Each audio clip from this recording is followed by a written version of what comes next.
Hello and welcome to this read aloud of The Wonderful Wizard of Oz by L. Frank Baum. Today we'll be reading chapters 23 and 24 of the book. So, let's begin. Chapter 23, The Good Witch Grants Dorothy's Wish. Before they went to see Glinda, however, they were taken to a room of the castle where Dorothy washed her face and combed her hair, and the lion shook the dust out of his mane, and the scarecrow patted himself into his best shape, and the woodman polished his tin and oiled his joints. When they were all quite presentable, they followed the soldier girl into a big room where the witch Glinda sat upon a throne of rubies. She was both beautiful and young to their eyes. Her hair was a rich red in color and fell in flowing ringlets over her shoulders. Her dress was pure white, but her eyes were blue, and they looked kindly upon the little girl. "What can I do for you, my child?" she asked. Dorothy told the witch all her story, how the cyclone had brought her to the land of Oz, how she had found her companions, and of the wonderful adventures that they had met with. "My greatest wish now," she added, "is to get back to Kansas, for Aunt Em will surely think something dreadful has happened to me, and that will make her put on mourning, and unless the crops are better this year than they were, I'm sure Uncle Henry can't afford it." Glinda leaned forward and kissed the sweet, upturned face of the loving girl. "Bless your dear heart," she said. "I am sure I can tell you of a way to get back to Kansas." And then she added, "But if I do, you must give me the golden cap." "Oh, willingly!" exclaimed Dorothy. "Indeed, it's of no use to me now, and when you have it, you can command the winged monkeys 3 times. "And I think I shall need their service just 3 times, answered Glinda, smiling. Dorothy then gave her the golden cap, and the witch said to the scarecrow, "What will you do when Dorothy has left us?" "Well, I will return to the Emerald City," he replied, "for Oz has made me its ruler, and the people like me. The only thing that worries me is how they cross the hill of the Hammerheads.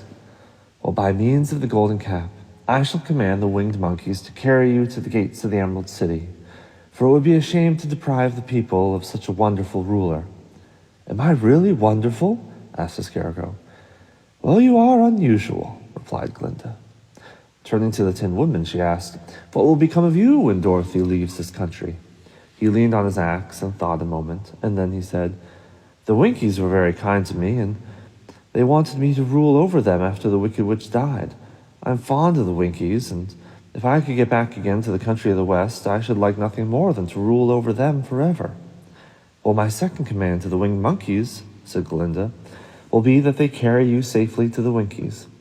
Your brains may not be so large to look at those as a scarecrow, but you are really brighter than he is when you are well polished, and I'm sure that you will rule the Winkies wisely and well." Then the witch looked at the big, shaggy lion and asked, "When Dorothy is returned to her own home, what will become of you?" "Well, over the hills of the Hammerheads," he answered, "lies a great old forest, and all the beasts that live there have made me their king. If I could only get back to that forest, I would pass my life very happily there."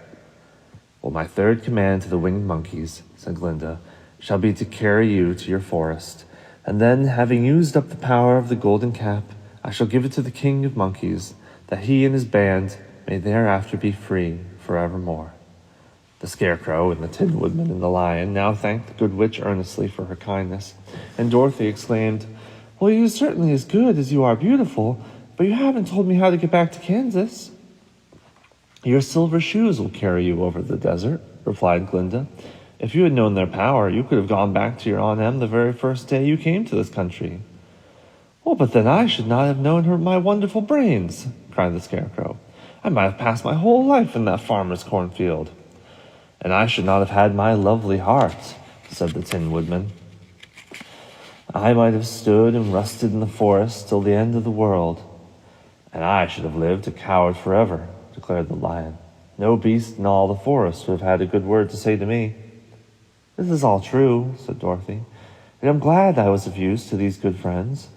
But now that each of them has had what he most desires, and each is happy in having a kingdom to rule, I think I should like to go back to Kansas."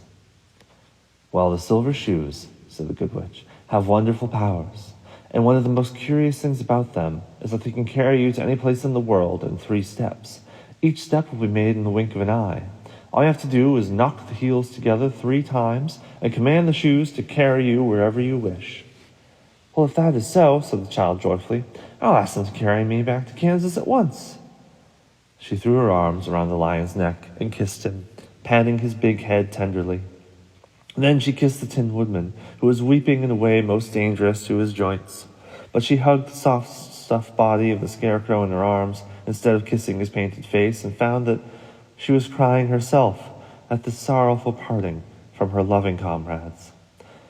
Glinda the Good stepped down from her ruby throne to give the little girl a goodbye kiss, and Dorothy thanked her for all the kindness she had shown to her friends and herself. Dorothy now took Toto up solemnly in her arms, and having said one last goodbye, she clapped the heels of her shoes together 3 times, saying, "Take me home to Aunt Em." Instantly, she was whirling through the air, so swiftly that all she could see or feel was the wind whistling past her eyes. The silver shoes took but 3 steps, and then she stopped suddenly. She rolled over upon the grass several times before she knew where she was, and at length, however, she sat up and looked about her. "Good gracious!" she cried, for she was sitting on the broad Kansas prairies, and just before her was the new farmhouse that Uncle Henry had built after the cyclone had carried away the old one. Uncle Henry was milking the cows in the barnyard. Toto had jumped out of her arms and run toward the barn, barking joyously. Dorothy stood up and found that she was in her stocking feet. The silver shoes had fallen off in her flight through the air, and they were lost forever in the desert of Oz.